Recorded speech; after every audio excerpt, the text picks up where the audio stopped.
SuperTalk Mississippi media production. Join the growing crowd at Mid-Delta Online Auction. Download their app by searching Mid-Delta Auction to bid on tractors, trailers, heavy equipment, golf carts, and more. Download the app today or call Will Jeffcoat at 662-299-2414 for more details for the first Tuesday of every month auction in Greenwood. MidDays with Gerard Gibert is on the air. MidDays with Gerard Gibert is powered by C-Spire. Power your home or business with C-Spire Fiber. To learn more, visit supertalk.fm/C-Spire. C-Spire Fiber powers SuperTalk Mississippi.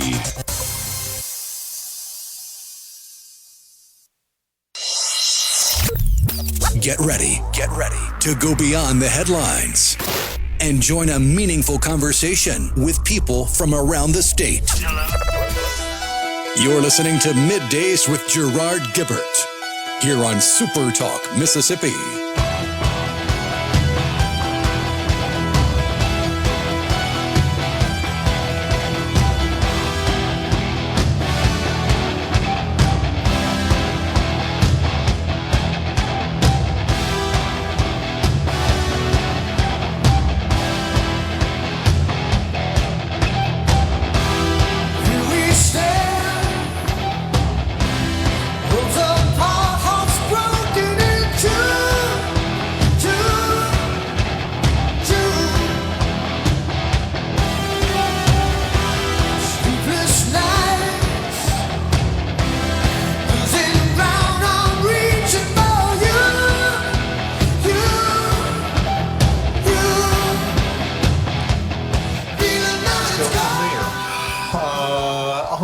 A wonderful day. Hope everything's going great with you.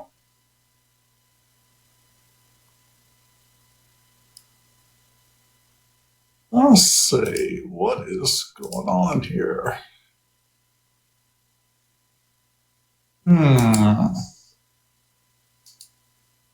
Okay, there's something weird going on with the Comrex.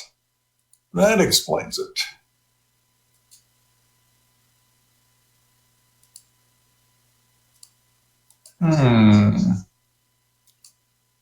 And I sound like I'm in the bottom of a well. I don't know how you're hearing me, though. That's the amazing part about this.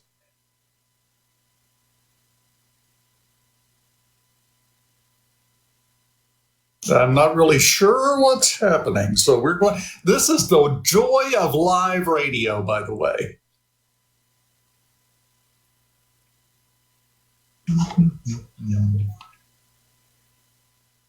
Sometimes this kind of stuff happens. Let's see. Well, it's saying I'm not connected, but I am. So, I don't know. We'll sort it out through the break, I guess. It's about the best part that we can, best thing that we can do right now. And hopefully get it sorted out.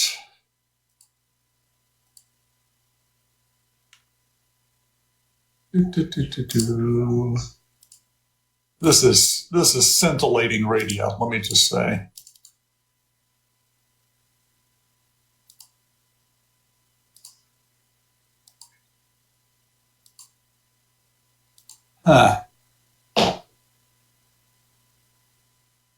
Not sure what's happening here, but we'll figure it out. Hope you're having a wonderful day. Hope everything is good for you. Hope you're not boiling alive.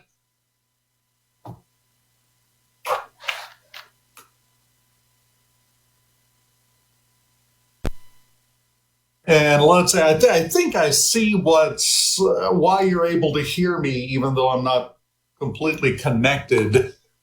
I think it's coming through the camera microphone. That was the one bit of magic I had left in my quiver.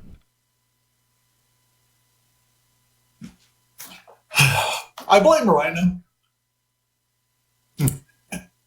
Totally blame Rhino for us being on the air. It's his fault. Yeah. Yeah, There we go. There we That go. may have done it. I think we may have it back to normal here. Let's see if that helps. Now Talk to all me, the bud. echoes should be gone. Yes, that's much better. Thank you. Yeah, it was kicking right out on my end completely. The magical fingers of Rhino managed to get some kind of audio on the air, so that was a good start. I like that. We changed some stuff. We adjusted some tech, and things happened. That's the way it works sometimes, I guess. How you doing, buddy? Oh, not too terribly bad for a Monday. I mean, it is a Monday, but we've made it. Yeah, that's about all you can say. We do have, breaking news. SuperTalk Mississippi News has announced it on Facebook. Friday afternoon, really, he kind of revealed this, that Commissioner Sean Tyndall of the Department of Public Safety is running for Attorney General. So, maybe a bit unexpected for some folks. They didn't really see this coming. Of course, there's always the group, Rhino. You know what I'm talking about. There's always the group.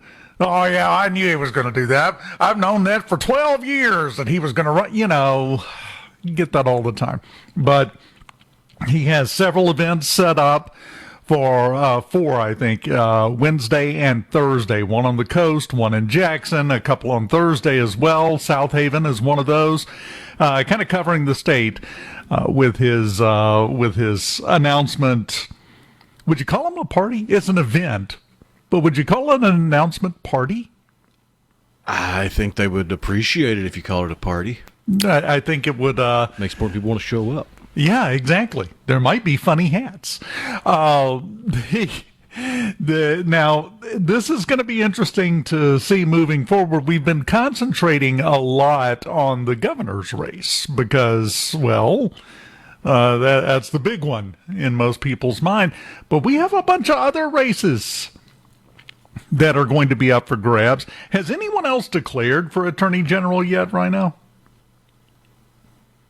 Or is Commissioner Tyndall the first one? I don't know. Like I said, we've been focused on governor. Everyone's been talking about that. But we have Attorney General. I think he might have been the first to officially throw his hat in the ring. Yeah, there's been some talk, but I think he's the first one to declare.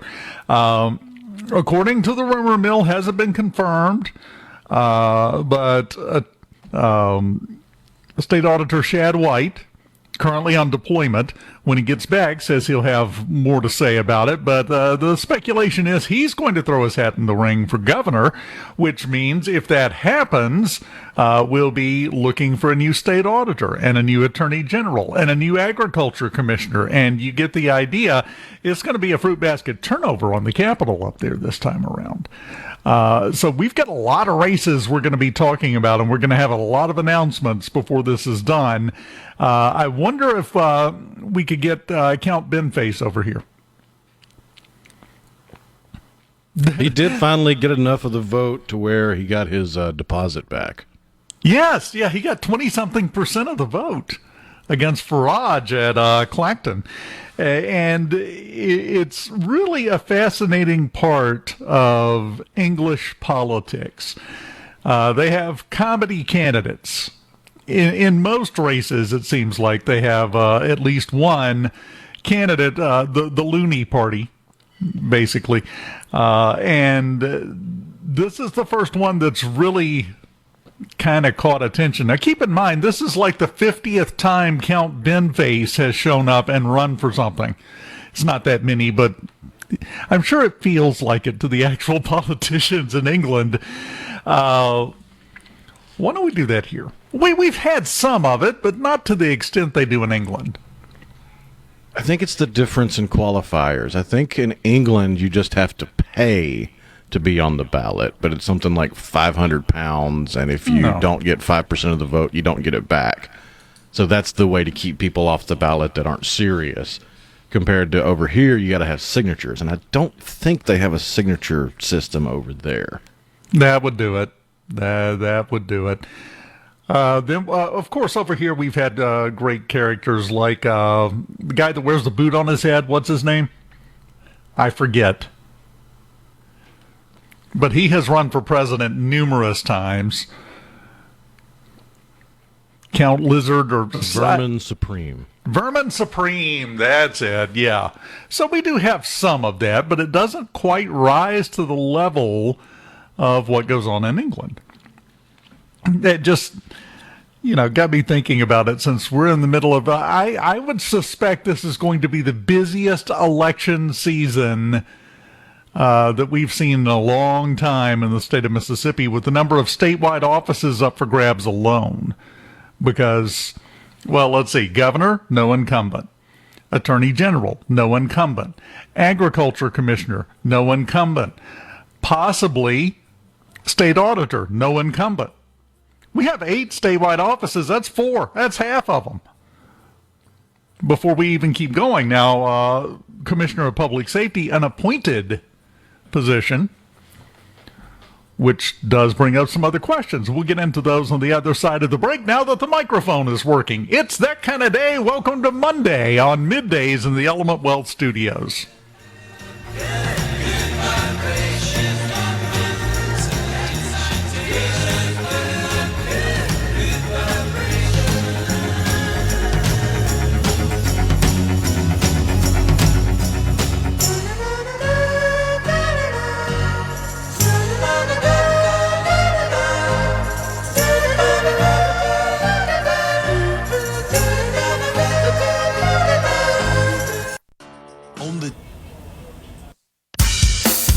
Now back to Middays with Gerard here on SuperTalk, Mississippi.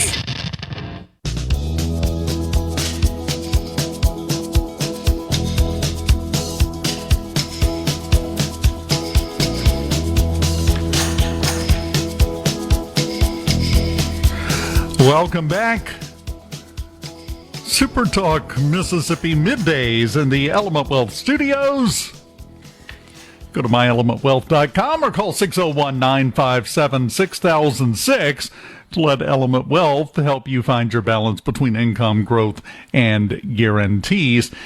We were talking in the last second about the news regarding the Commissioner of Public Safety in the state, Sean Tindell, officially declaring he's running for Attorney General. You got events on Wednesday in Gulfport and Jackson, and then Thursday in Tupelo and South Haven. I went and looked it up. He put that out Friday afternoon, I believe it was. And the news is just kind of rolling out. But that does lead to a couple of questions, Rhino, that we'll get the answers to, obviously. Does that mean that Commissioner Sean Tindell is going to have to step down as the commissioner while he runs for office? Might not have to right yet, but at some point I don't know, because see, the difference is that's not an elected position, as we said right before the break. That is an appointed position. The governor makes that appointment. So it's a little bit different from being an elected official, because you have the other folks, Agriculture Commissioner Gibson, Attorney General Fitch. They were elected. They're in there. And that's kind of standard. They will continue to do their jobs and do them well while they run for a different job. With the commissioner position being appointed, I'm not sure how that's going to work, Rhino. I don't know. I would assume probably just for peace of mind and sanity, he'll step down. But let's say that he does. Let's just play pretend here for a moment. That means we'll have to have an interim commissioner, basically. It'll just be a new commissioner appointed by the governor. If he does that, we don't know the inner workings and don't know exactly yet how that's going to sort out, but I'm fairly certain the Magnolia State does not have a resign to run law. Yeah, I don't think so. I know said, you can't hold 2 offices at once, so if you do win, you have to resign your previous office before you can take over your new office, but I'm not mistaken, any resignations in the past were simply to focus on campaigning. Yeah. And you could see that in this case. Don't know. It's going to be interesting to watch that play out. I will say, and for those that aren't aware, my dad was on the 5th floor of patrol headquarters. I know how the Department of Public Safety operates. You change governors, you usually change commissioners. That's just the way it works. So you would think, win or lose, no matter what, there will be a change in commissioners next year. That would be a pretty safe bet. So again, for peace of mind, for his own sanity, he may decide to go ahead and step down and leave a little bit early to focus on campaigning. We'll have to wait and see, but these are valid questions that are, well, we'll watch the answers play out in real time. But it's an interesting move, but once you look at Sean Tyndall's bona fides, if you will, he's certainly got the qualifications to be the Attorney General, so it's not quite as odd of a move as you might think. You running for anything, Rhino? No. Okay, good. That's one person that's not going to be on the ballot. Well, two, because I ain't running for diddly squat. And I'm quite proud of that. Not to take anything away from the folks running for office. We need you. We need good people. We always need good people. But I think I could probably build a fairly decent panel of witnesses and experts to testify that I'm not good people. So you don't want me on the ballot anyway. Told somebody that one time and they just looked at me like I'd crawled out from under a rock. Okay. The high temperature. Yesterday, we set 2 records in the state of Mississippi for a high temperature. At least 2, maybe more. Vicksburg tied the record of 101 for that date in history, August 16th. That was set back in 1954. Then Greenville tied a record, 103, that was set back in 1918. So it's hot. But please pay attention, climate change / global warming warriors. So you're telling me that we should all be freaked out and not run our air conditioner and make sure we don't use much electricity and don't run our cars very much to save the environment, because right now we're as hot as we were 100 years ago. Once you put that in perspective and you start looking at this and you start looking at record temperatures, and 1918, that's over 100, that's 108 years. Greenville was as hot yesterday as it was 108 years ago when it set the record. By the way, fun fact, I'm pretty sure, I haven't researched this, but I feel safe in making this claim. Wasn't a lot of heavy industry and global warming nonsense in 1908. And it was this hot then. We don't like to talk about these things, though. We like to get esoteric with the arguments about global warming, climate change, whatever. They had to start calling it climate change because everybody noticed it wasn't getting really hotter. So then it became climate change. So, we could get another room at Al Gore's mansion. That was the 2 records yesterday, and they weren't new records per se. They just tied the previous record. So not even 1 degree warmer in Vicksburg and Greenville. And please don't misunderstand me. It was hot. It's going to be hot today. It's going to be hotter tomorrow. Now, tomorrow we may set some new records. But notice, when and if we break records, when those records were originally set. That doesn't get a lot of attention for obvious reasons. When you start digging back and you start looking, yesterday in Greenville, it was as hot as it was on that date in history 108 years ago in Greenville. Yes, it's hot. It's the last half of August in Mississippi. The snow plows, they haven't even checked the oil in those. It's not necessary right now. We know that. But I still keep hearing people, oh, it's so hot. The data centers, they're warming everything up to a ridiculous degree. Really? How bad? If that's true, let's tip our hat to them and say that's true. That everything that we have going on technologically, industrially, you running your air conditioner, you filthy animal, if all of that is warming us up to a ridiculous degree, how cold would it be if we didn't have all that? Because with all of that running, and I'm sorry, you go look at the temperature maps, we are the hottest state in the country this week. We are at the apex of the heat dome. We're dead center under the peak. How cold would it be if we weren't doing all of that? We've managed to keep the temperature roughly where it was over 100 years ago. That makes sense to me because I very distinctly, clearly remember when I was a teenager, 20s even, the headlines were that we were headed to another ice age.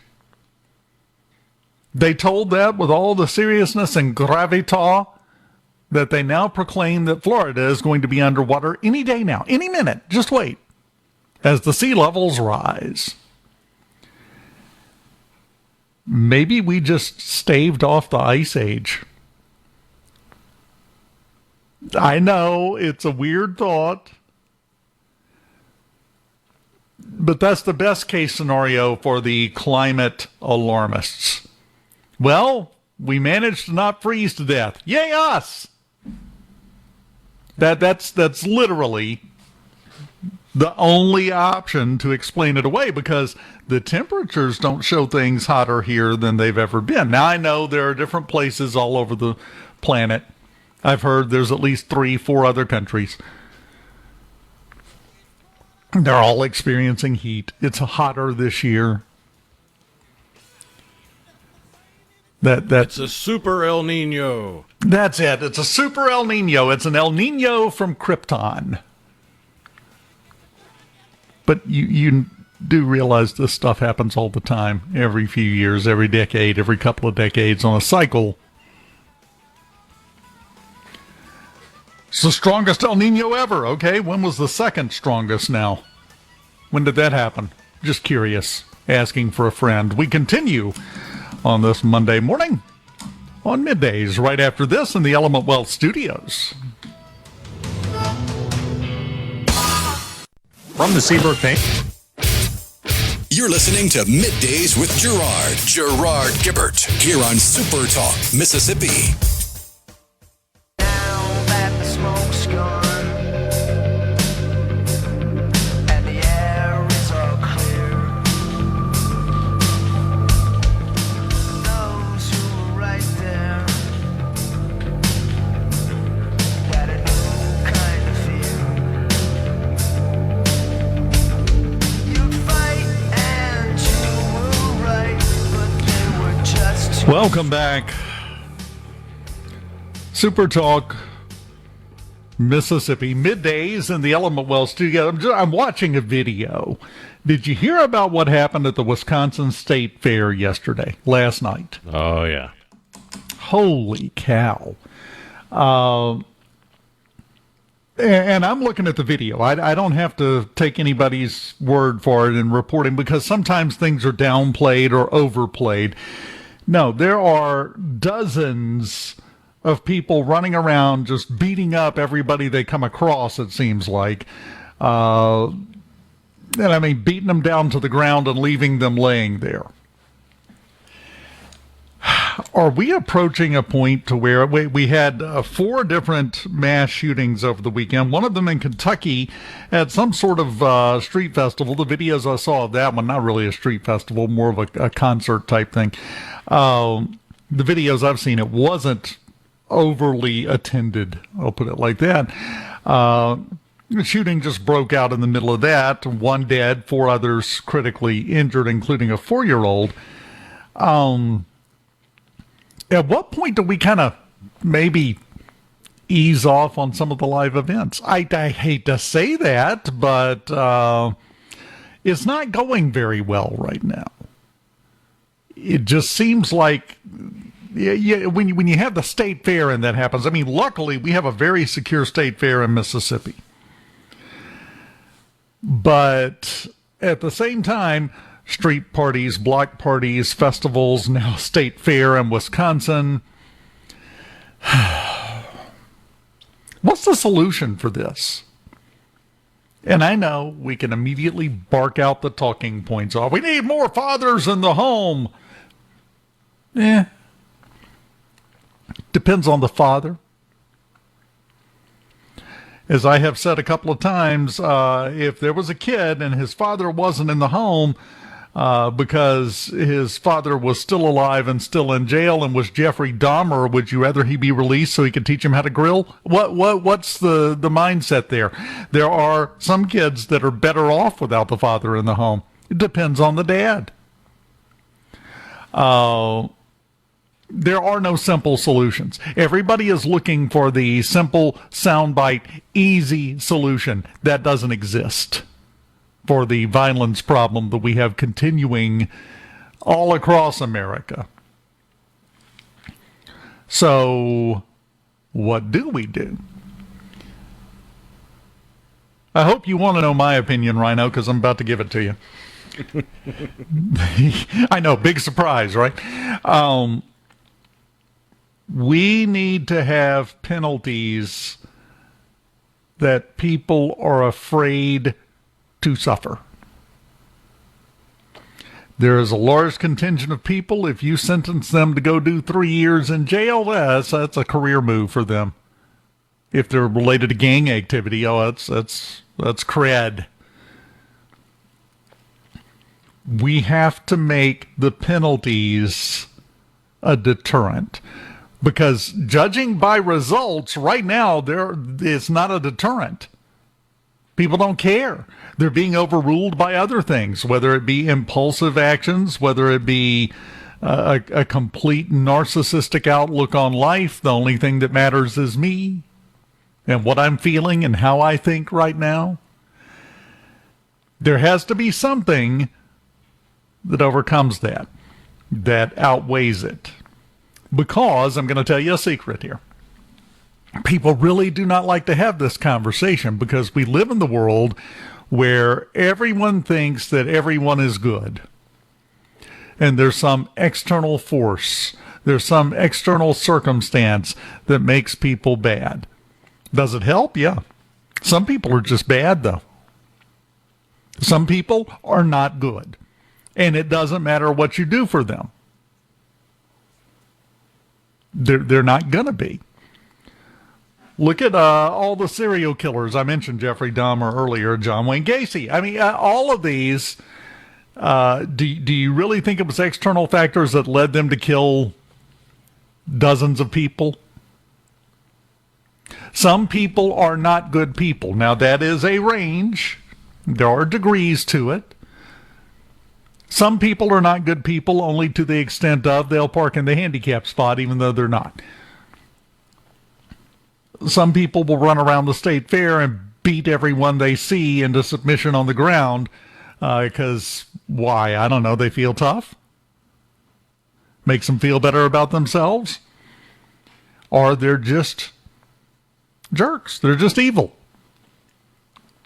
We have to start treating the bad guys fully like the bad guys. And I'm sorry. What we're doing now in terms of penalties, what we're doing now in terms of deterrence, well, that's obviously not working anymore. So what do? We up the deterrence. Make it worse. Make it hurt. Look at it like this. If you've raised a kid... congratulations, by the way, thank you for your service. If you've raised a kid and they do something horrible,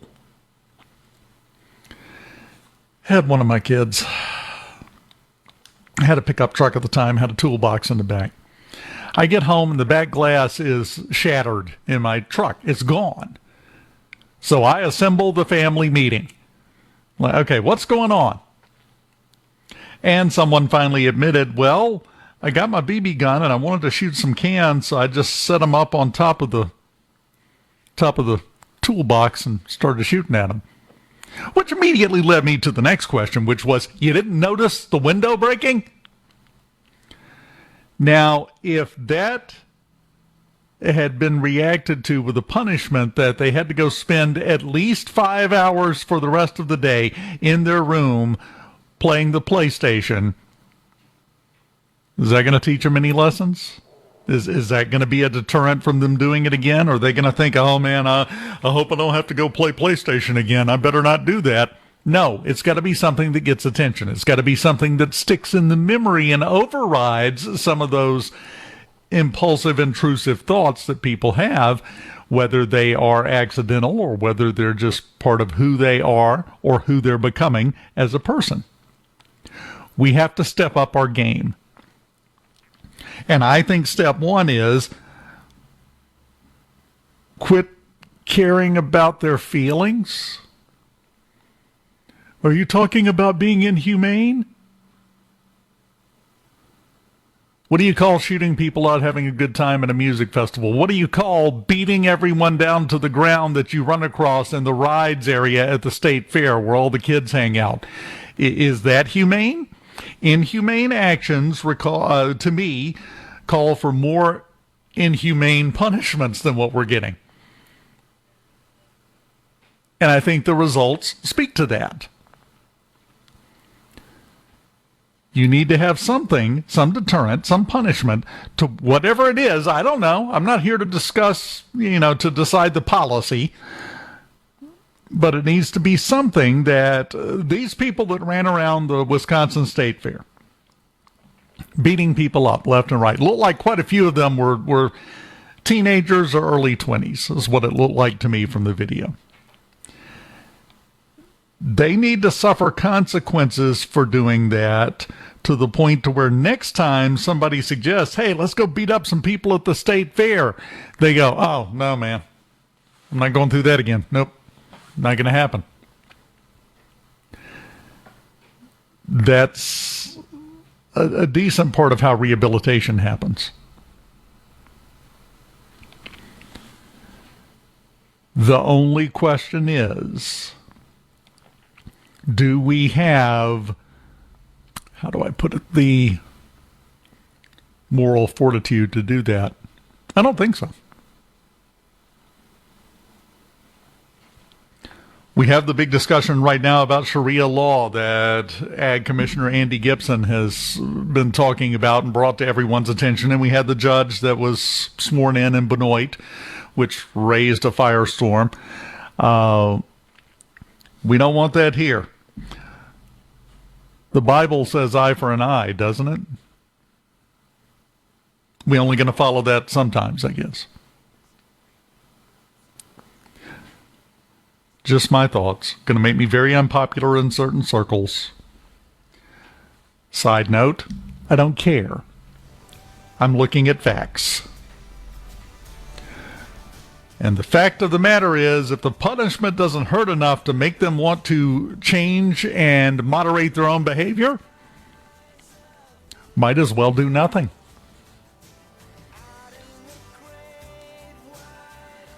Yeah, you can lock them up. Keep them off the streets where they can't do that again. What size tax increase are you willing to pay to build the jail space for everyone that would have to be in there?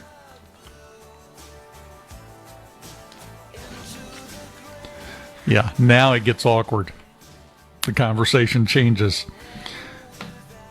We continue coming up after the top of the hour. Former Congressman Gregg Harper joins us again. Still nothing to talk about. We'll find something, though. Final segment of this hour, though, up now. The one button. To Middays with Gerard here on SuperTalk, Mississippi. Well, since my baby left me, well, I found a new place to dwell. Well, it's down at the end of Lonely Street, that Heartbreak Hotel. I'll be just so lonely, baby. Well, I'm so lonely. I'll be so lonely I could die. Welcome back. SuperTalk, Mississippi, in the Element Wealth Studios. Dave Hughes here, and the big news, it seems, today, with everything else going on in the world, is that the actress Hayden Panettiere died. That was the top story on ABC News earlier this morning.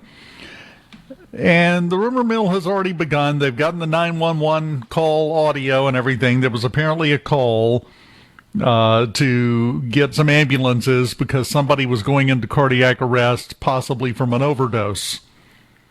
That may wind up having something to do with it. We'll see.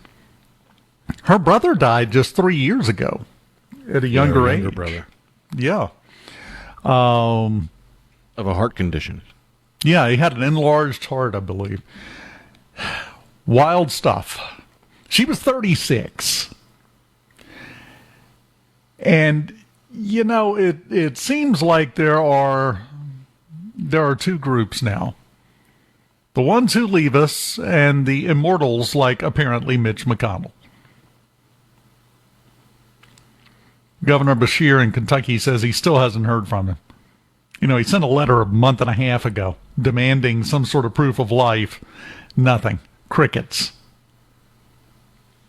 Still, no one has heard from him. No one has, well, aside from the various people that had 20-minute phone calls and all talked about the same thing, and the horribly convincing proof of life photos. But we seem to... is it just me and I'm not talking about at that level. I'm talking about in your 50s and early 60s. That's my age band. I know a lot of people in this age group, obviously. Just seems like we've had more of those die recently than I remember having died before. Used to, not that long ago, 20, 30 years ago, if you were in your 50s or early 60s, you were still good for a bit. You occasionally had someone had a car accident or had a serious health complication, but I could name 10 in that group over the last week or two that have passed away. It seems like we're passing away younger and younger. I don't know what would cause that, and the first person that tries to blame my crushing addiction to Little Debbie's, we're going to have words out behind the studio. It just feels that way.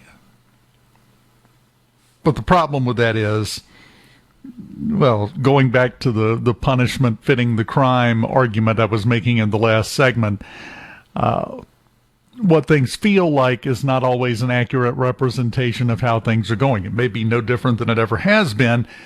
It's just a personal impression that I had. We have to stop going by feelings because it can lead you astray sometimes. Just a little note there. So whoever you're a fan of, well, apparently you're just on watch now for the news to break. Whatever their age. She hadn't been in anything in a while, though, had she? No, she's been struggling with personal life issues like abusive boyfriends and drug abuse and addiction, and I want to say it was prior to COVID that she gave up custody of her daughter that she had with one of the Klitschko brothers. And she released a memoir about her struggles, gosh, just a few months ago, it seems like.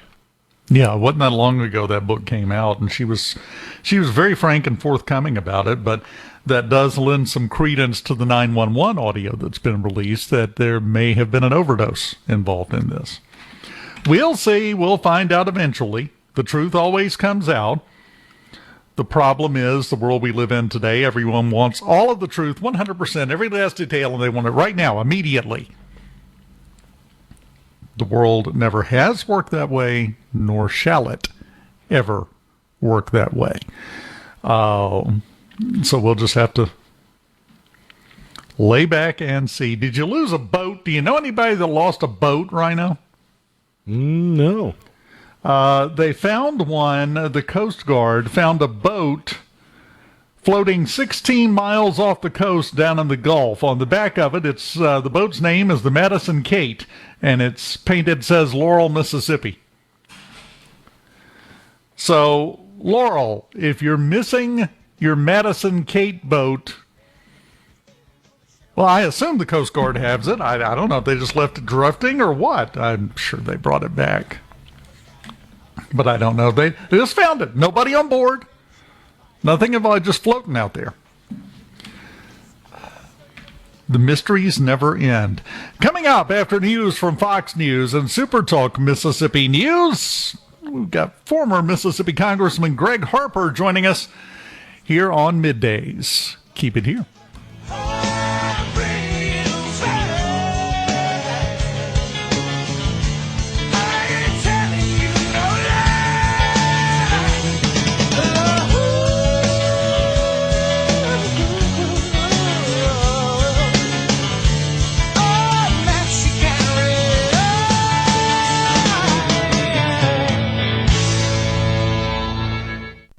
Hour of Middays with Gerard Gibert is brought to you by the Mississippi Business Journal. Visit msbusinessjournal.com. Scott Coopwood, publisher and president.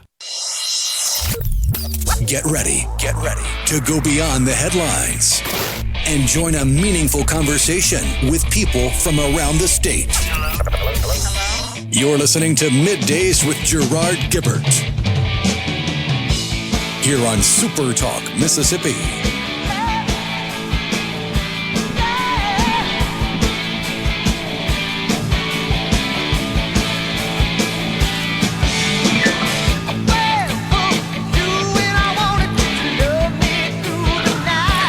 Welcome back. Hour number 2 of Middays on this Monday morning in the Element Wealth Studios. Dave Hughes here, and joining us now, former 3rd District Congressman from the great state of Mississippi, our old friend Gregg Harper. Congressman, how you doing today? Dave, so good to be back on with you. It's always great to be in Mississippi, isn't it? It's the best. So, well, as long as you're inside in the air conditioning. There you go. And look, I'm going to tell you, I know you're worried about climate change, but I'm going to run my air condition, if you don't mind. No, you go right ahead. You're saving us. You're helping to save us from the ice age. That's my theory. Yeah. Hey, now, look, yeah, it's go ahead. Amazing. No, it's just amazing. I'm just so thankful we're here and have AC. Yeah, no joke. How the record that was broken in Greenville yesterday wasn't broken, it was tied, was from 1908. Air conditioners were not that big of a deal then. How did they make it through this heat with no air conditioning? I have no idea. I guess the somewhat mild winters might have made up for it a little bit, but I don't know how. It's we definitely enjoy some of the things here. And look, I got to tell you too, my very first, I think it was the first month I was in office. It would have been like January of maybe February of 2009. And we've been through the next coming ice age. We've come through global warming. They don't know what to call it because they can't even get a 10-day forecast right. So we're just going to call it climate change. But it was a bunch of young people that were in D.C., a ton of them, and they're there. They were protesting global warming at that point in 2009, and it got canceled because of winter weather. And I'm laughing. I'm not kidding. I'm laughing I'm talking to a couple of them, and they were pretty nice. I said, look, if you're going to protest global warming, you need to come to Mississippi in August. This is not the way you should be doing it. And they kind of shrugged it off and went on, but it's just, it just cracked me up. I had some friends that lived in Boston, and they came down. This has been like 20 years ago. They came down to visit in August, and I didn't really say anything because, you get used to it and you don't think about it. They pulled up in the driveway, got out of the car, and the wife of the couple said, "You didn't tell us you lived on the surface of the sun." They had absolutely no frame of reference being in Boston. So that does happen. Look, Hey, Dave, look, if they cannot get a 10-day extended forecast right, why are we trusting a 30, 40, 50-year-old, 50-year model of what it's going to be? I mean, give me a break. Exactly. Nothing that they said 20 years ago was going to happen over the next 20 years has happened. So that to me is evidence that they can just shut up at this point. Nobody's interested. I got a couple of things I want to ask you about. One of them has become a major hot topic, and I want to get your take on it, and that's Sharia law in Mississippi.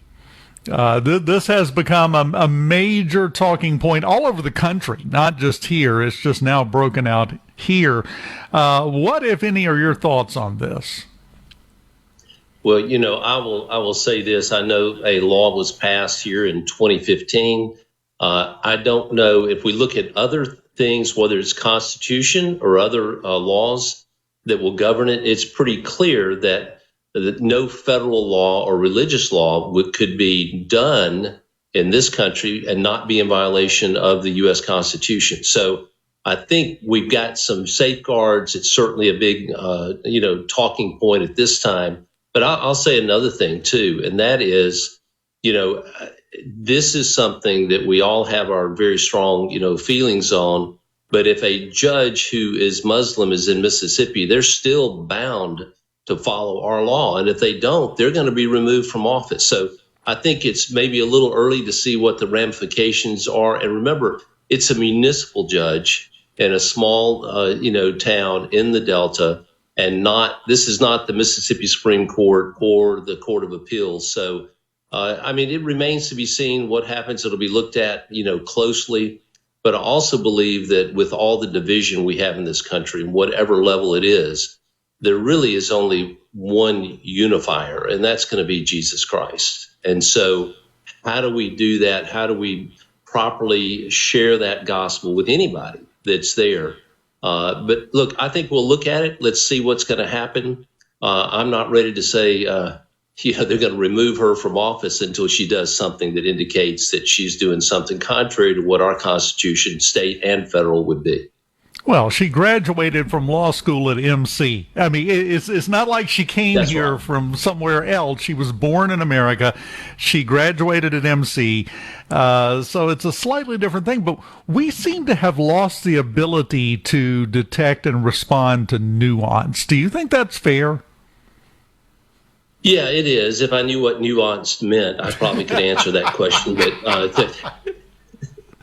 But Dave, yeah, those big words, man, that's impressive. But yeah, I will say, you mentioned the MC School of Law. When you go in there, they have the screens that are there, and they have scripture verses on them. If you go in, you're going to definitely know that that Christ is present, and I'm very impressed with what they're doing there. But yeah, look, Dave, I don't even agree with myself all the time. So we're, we definitely are in a situation where, we need to look beyond the 30-second soundbite to make sure that we're getting to the root and the correct, issues. And, that's why I do, I try to read, always want to know what the enemy's doing. So I'll read a lot of stuff on around those issues that are there. So I think that's important that we study that. But, I'm not one who's just going to hang out with people that think just like I do. It's important that we get that view there. But at the heart of this, we want to remember Mississippi is, I think we're called the hospitality state, if I recall. And we definitely want to show that love, just the special thing that we have here. Dave, we could live somewhere else, but this is where we want to live. It's home, and it's a great place, and we want to continue to do whatever we can to build her up. Well, I just feel like the 24-hour news cycle started it. The internet has not helped in any way, especially social media, but I really get the feeling sometimes that we have become addicted to being scared. There's a certain segment of the population that is continuously looking for the next thing to be terrified about. Yeah, hey, no kidding. Look, I'll be looking up something on, going to do some issue, and then all of a sudden I find myself, I'm doom scrolling. There's this horrible story here, this one here. and your tension level goes up. You're anxious about it. So I can tell you that I've been social media sober for 7.5 years, and it's been a really good place. So I may get trashed online, but I tell you, I wouldn't know about it unless somebody told me. Well, and that's the thing. You ask any famous author, and their first piece of advice to you is don't read your reviews. Never read your reviews. There's nothing good to come out of it. Yeah, good or bad. The good ones, you get a big head. The bad ones, you feel like you're nothing. And neither one changes who you are and what you're doing, so just go ahead and mind your own business. But we have forgotten how to mind our own business, it seems like. We'll have to wait and see how this plays out, but I have a feeling the discussion is not over yet. That would be my guess. You'll hear a lot more, Dave, and I'm sure you'll be covering this more in the future, and we'll look at it then and kind of see what we might have learned over these next couple of weeks or months as we see how that gets going. I want to ask your opinion. But again, I will say this, Dave, without question, Sharia law has no place in America. Yes. We know that. That's a given. That's absolutely a given. Yes, we already have our law, thank you, and we don't need a competitor coming in. Just leave us alone. No kidding. No kidding. There are really no virtues in my eyes to Sharia law. Just very quickly before the break here, a bit of a higher level topic. How do you see this playing out with Iran? It just seems like it's been a yo-yo situation. Where are we headed with this? What's going to resolve this? Yeah, and look, it is and I think the analysis is probably right that Iran probably wants this thing to drag through because they know that if it impacts the midterms, then that's going to hurt Trump. And I think that's their, I think the death to America chance and death to Israel chance take second and third compared to their death to Trump, chance that they have. And you can't really negotiate or deal with crazy. And that's what we're dealing with Iran. They have no real military, but who's in charge? I mean, who would want to be in charge? Because if you get a promotion, you're going to get demoted pretty quick. And but it is impacting us. The Strait of Hormuz, we have to make sure that it stays open, and they can never have nuclear weapons. So they're still doing Congressman, things. I hate to interrupt. We're up against the break. Can you stick around through the break? For all your middays with Gerard Gibert. Let's do this. On SuperTalk, Mississippi. Let's go.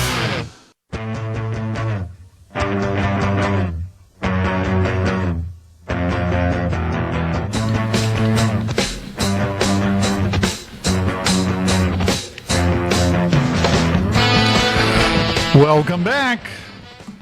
Middays in the LMOL studios. Dave Hughes here, former 3rd District Congressman Gregg Harper, one of my favorite guests in here with us today. And we were talking about the Iran situation, and I had to cut you off. And you had just gotten to the crux of the matter, which is they can't have a nuclear weapon, period. Well, and that's certainly the full justification, a good justification of why this thing began. But it's been an ongoing battle. We've mishandled over previous administrations how to deal with them. And basically, if we just ignore them, they'll go away, right? And that's been sort of the approach. And I don't know. I think you get the impression that President Trump thought this thing would be, a one and done, be over fairly quickly, and they'd be weakened. But the people of Iran, 93 million people, about 92 million of those are just really suffering, as they're going through this. And they definitely want a regime change. It's one of those you really just don't know who's in charge. And they prefer to live in the dark ages than try to move forward into this century. And so we've got a lot of work left to do. As you know, this is going to impact the midterms. It is impacting, outlooks right now and projections for what's going to happen. But you'll look at Iran, how that's going to impact. The real issue here is when you go to fill up your car and it costs you, $20 more to fill your tank up. That's a real thing that people are looking at. And so I think it's not baked yet, but Trump's got to move the needle on this probably in the next 6 to 8 weeks, or it's going to be hard to overcome. And of course, it's impacting other issues.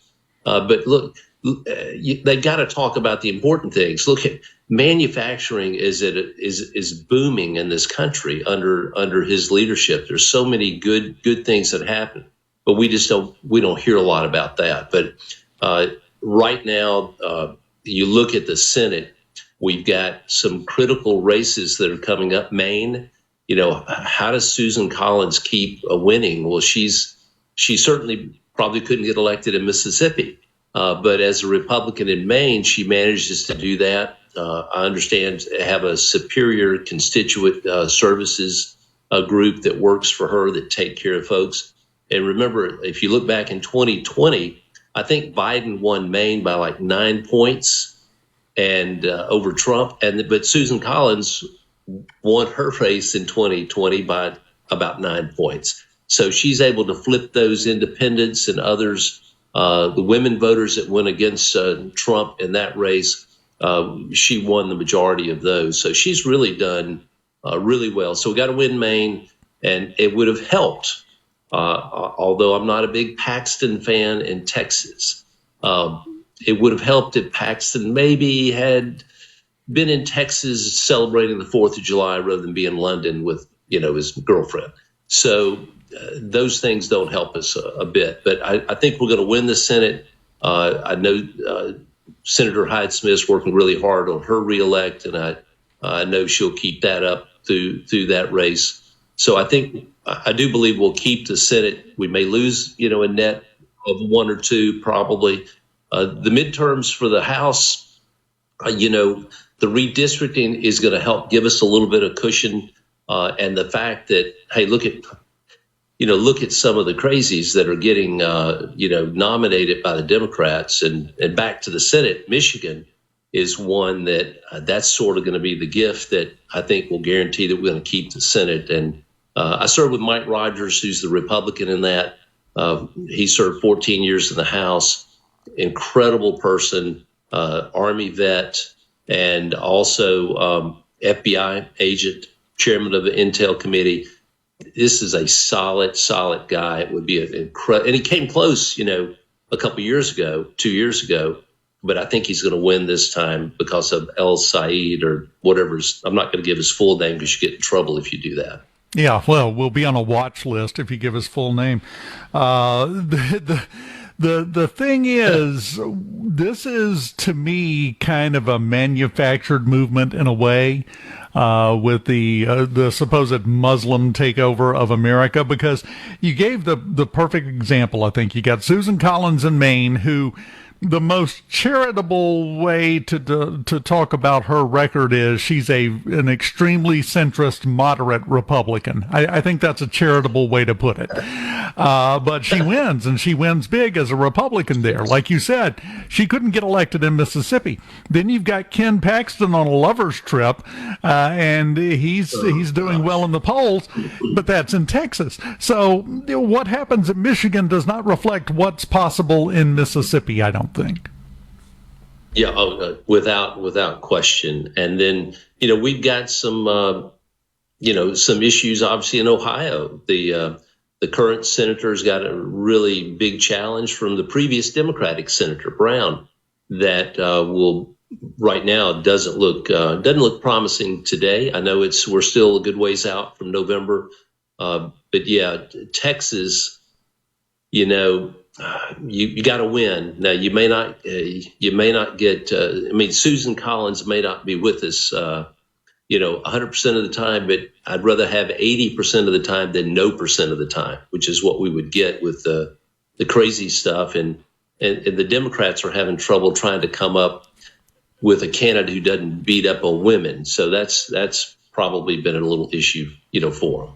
Well, the first one, Graham Platner, the people running around calling Trump and Republicans fascists said, "Oh, the guy with the Nazi tattoo and the problems. Yeah, that's who we want. That represents us." The hypocrisy is real. But I say all that to say this: just because they're having a problem in a different part of the country doesn't necessarily mean it's going to be a problem here. It just depends on the people, depends on the timing, depends on how things work. That to me is part of the problem, but at the same time, it's what makes America great to begin with. If everybody was the same from coast to coast, this would be a boring planet. Well, and it's I've yet to wake up and it be a boring day, and I'm sure you're the same category. But yeah, you look at some of this that's going on, and we've got a lot of challenges, but we got a lot of great opportunities, and we've got so many incredible success stories in Mississippi. And I still say, man, hey, there's room for more. We've got people that know that we've got the values, the culture and history. It's a great place to live, and we can fry anything. So it's a great place to eat as well, right? Oh man, now you're making me think of fried catfish, and it's 11:30. That's almost evil, Greg. That's mean of you. Hey, you got to pack it and have it on your breaks, man. Or get people to bring it in for you. You are a fountain of good ideas today. Let me just say that, because I got to make a little note about that.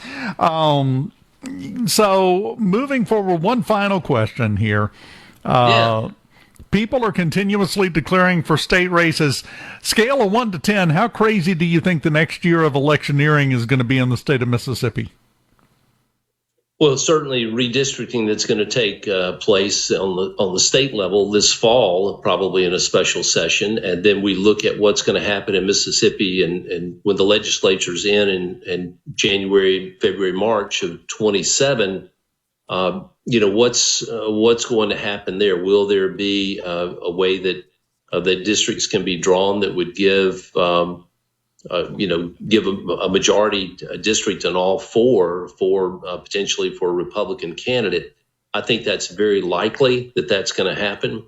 But one thing that scares me is it's not just Mississippi, it's everywhere. We have a really low voter turnout. And so anything's possible.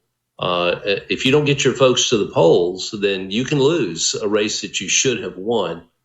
So it's not just about redistricting. It's also about, civic duty of making sure you go vote. And we don't have a voter ID problem in Mississippi, do we? We've done really well, and the world has not caved in.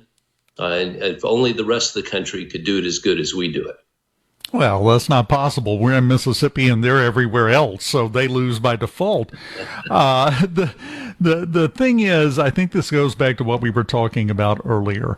The overwhelm of social media and even the mainstream media with continuous bombardment of negatives.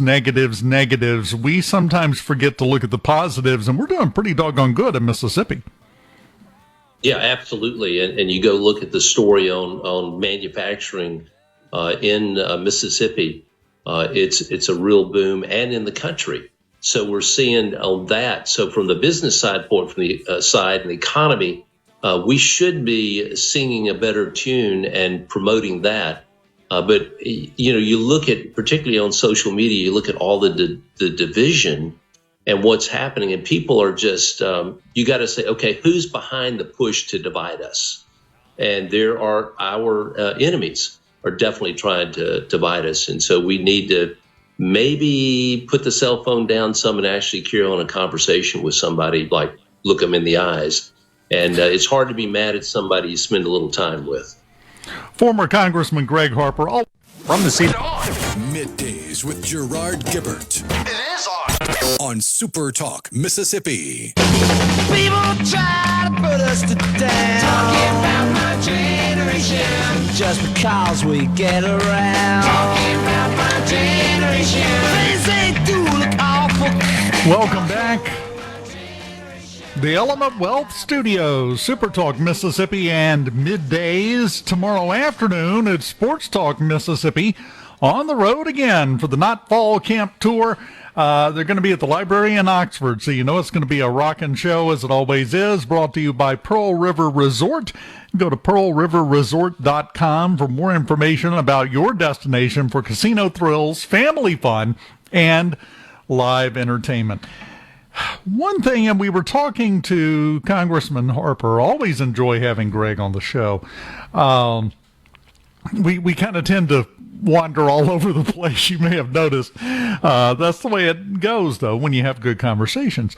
Well, we were talking about Sharia law. That's one of the hot topics right now, so I had to bring that up. But we also talked about the fear-mongering and the scare tactics. I've got one great example dealing with Sharia law and the Muslim faith in Mississippi that shows it's not whether or not you tell the truth, it's which truth you tell and how you phrase it. You ready for this, Rhino? Lay it on me.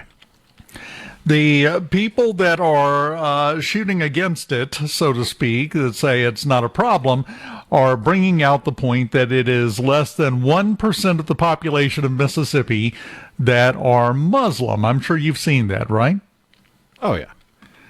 Well, let's put that a different way.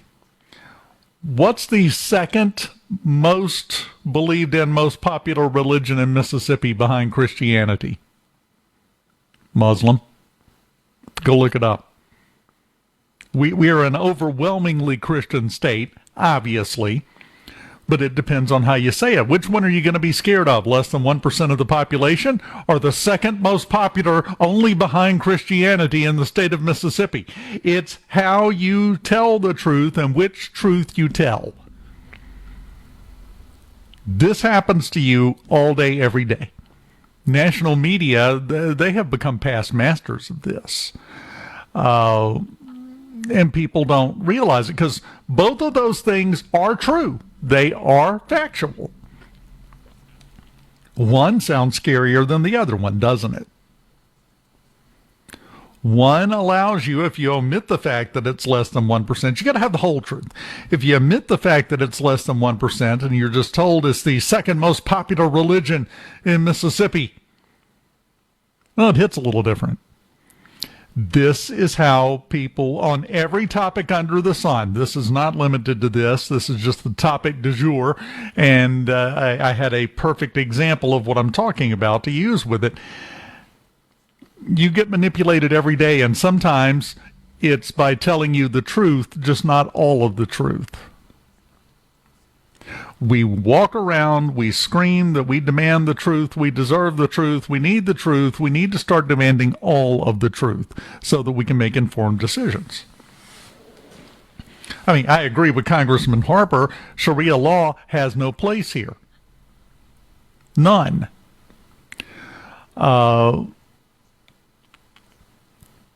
That doesn't mean it's going to happen. We have got to get out of a fear-based lifestyle through whatever means necessary.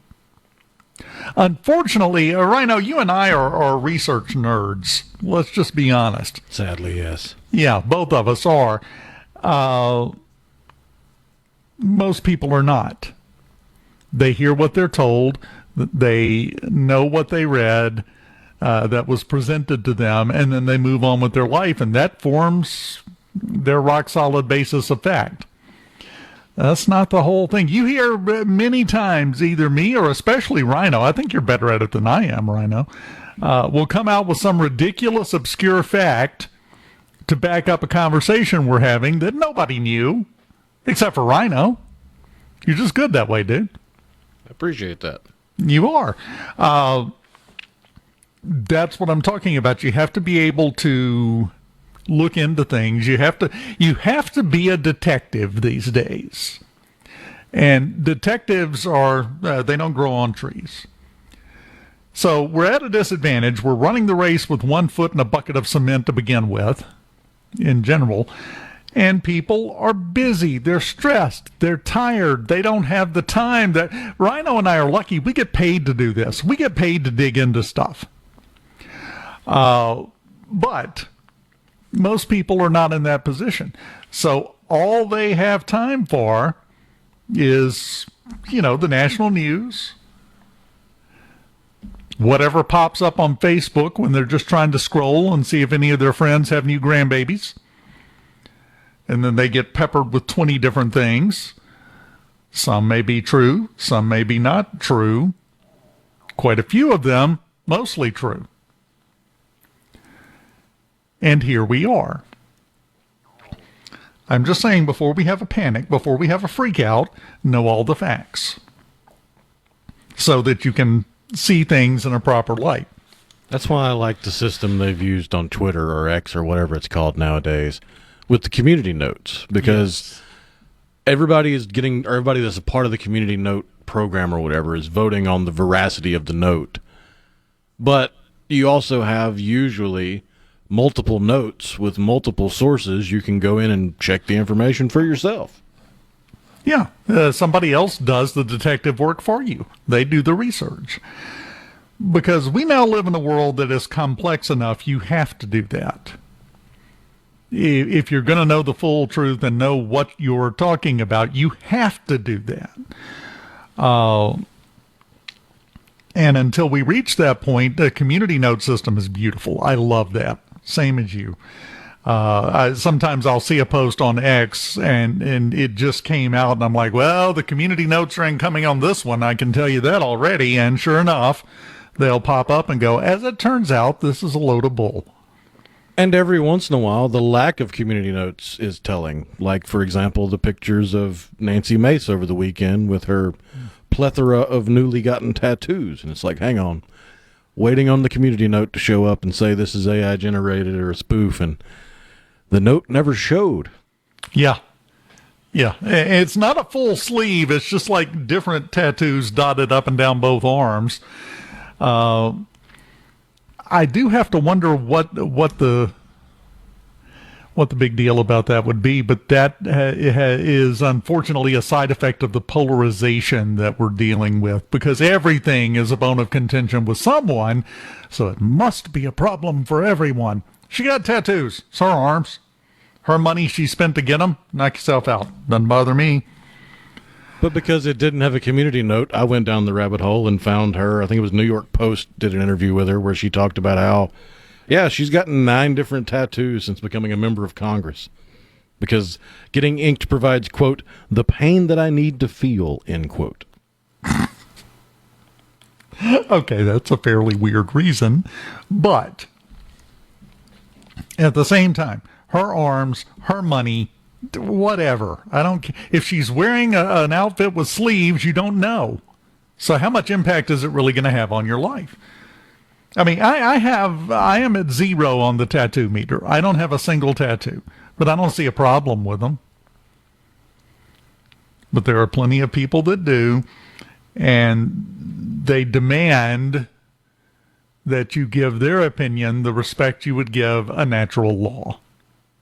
That's where everyone is now. Is it even fixable at this point, Rhino? Oh, sure it is. It just is going to require being a little mean every once in a while. Well, that has so gone out of fashion. Just ridiculously. Except I feel some days for me because, how do I put this? I'm a jerk. I freely admit it. But you have to be. You have to be a jerk at times. You cannot walk through life being all puppy dogs, rainbows, and sunshine beams filtering in through the window. Every once in a while, someone or something just needs to be smacked with a shovel. I'm going to wind up on a watch list after today, aren't I? No, but as silly as it may sound, some sound advice came from the brother of the voice of Optimus Prime. One Peter Cullen, when he was going to audition for the role of Optimus Prime in the cartoon Transformers from the 1980s, he talked to his brother about it, and his brother was a Vietnam veteran. And his brother gave him one line of advice. Be strong enough to be gentle.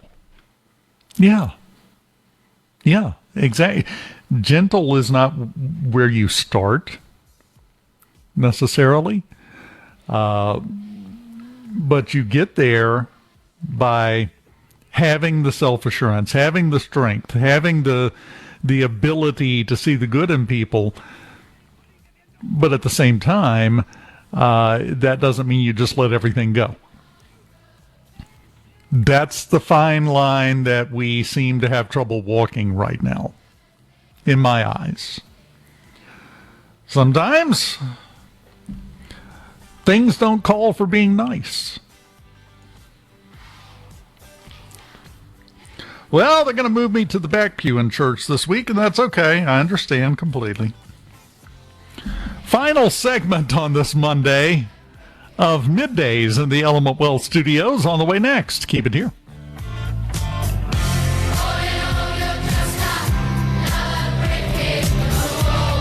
Poly up a Mississippi. Are we going to do this? Middays with Gerard Gibert. Keep rolling. 3, 2, 1. On SuperTalk, Mississippi.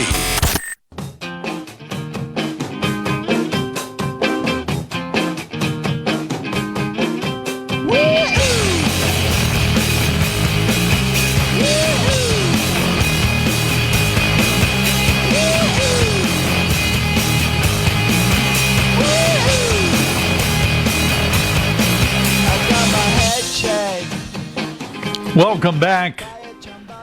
SuperTalk, Mississippi, Middays in the Element Wealth Studios. Have you heard about the attempt to form a new political party in Indiana? No. This is a good one. The former two-term Republican mayor of Indianapolis. Okay, so he's got some cred. He's running for Secretary of State this year. Gathered more than 37,000 signatures to get on the ballot because he's not running as a Republican as he did for his 2 terms as mayor, because he's trying to basically create a new party. Because Indiana, state law there is, if a candidate gets at least 2% of the votes, their party secures ballot access for the next 4 years. He's calling it the Lincoln Party.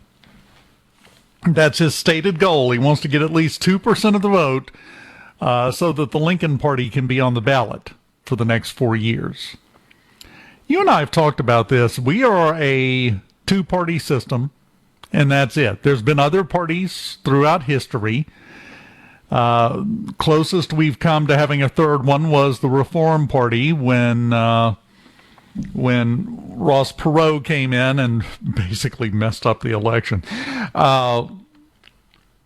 I just don't know at this point if it's a feasible goal to try to start up a third party. Especially for someone who successfully ran for mayor of a large city, Indianapolis, as a Republican, and now he's trying to break off. We have fractures in the Republican Party. We have fractures in the Democratic Party. Saw a great thing. I don't know if you saw any clips from Meet the Press on Sunday. Hakeem Jeffries was on there, and Kristen Welker, to her credit, started asking him questions about the Democratic Socialist of America and all of those things, and he dodged every single one of those questions. He deflected, he worked around us, like, well, I'm not for it, but I'm not going to speak out against it right now because I don't know who's winning. So there are divisions everywhere. I don't know. To me, this is something that would have to almost in a way happen organically to have a third party that would even have a chance. You had the Reform Party. You had, in Republican circles, you had the whole Tea Party break off, but still ran as Republicans. What are the odds we get another party at some point? Slim to none, especially if the face of the new party is some former mayor of a metropolitan city. Like, if you were going to have a major new party pop up, it would have to be behind someone who either already has a following or has more money than we're used to seeing being spent, which is saying a lot. Yeah. In order to get the name recognition required. What's the immigration status for Count Ben Face? Let's just go that direction. By the way, the most successful loony candidate in England's history in this race. So, yeah, Greg Ballard is his name, 71. He's trying to get on as an independent candidate so that he can form the Lincoln Party. We'll see. I think it's probably decent odds this is the first and last time you'll hear about it.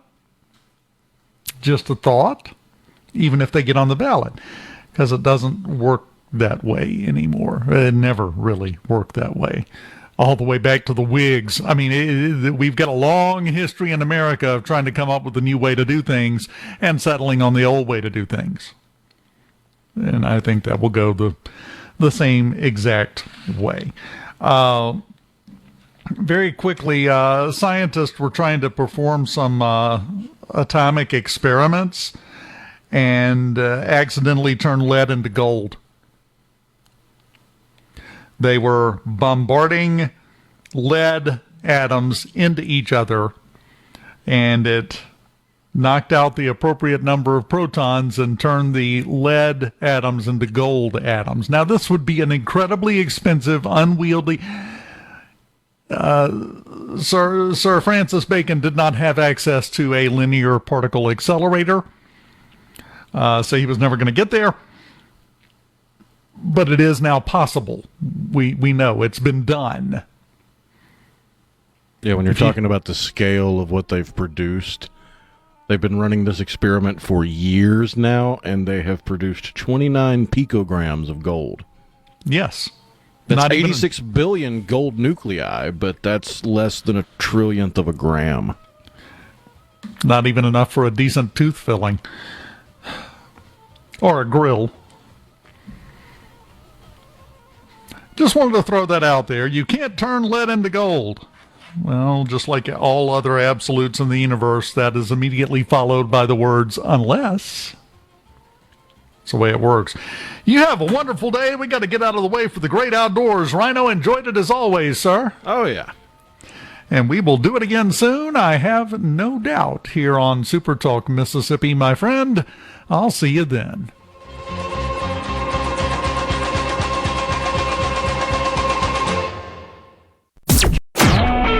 A SuperTalk Mississippi media production.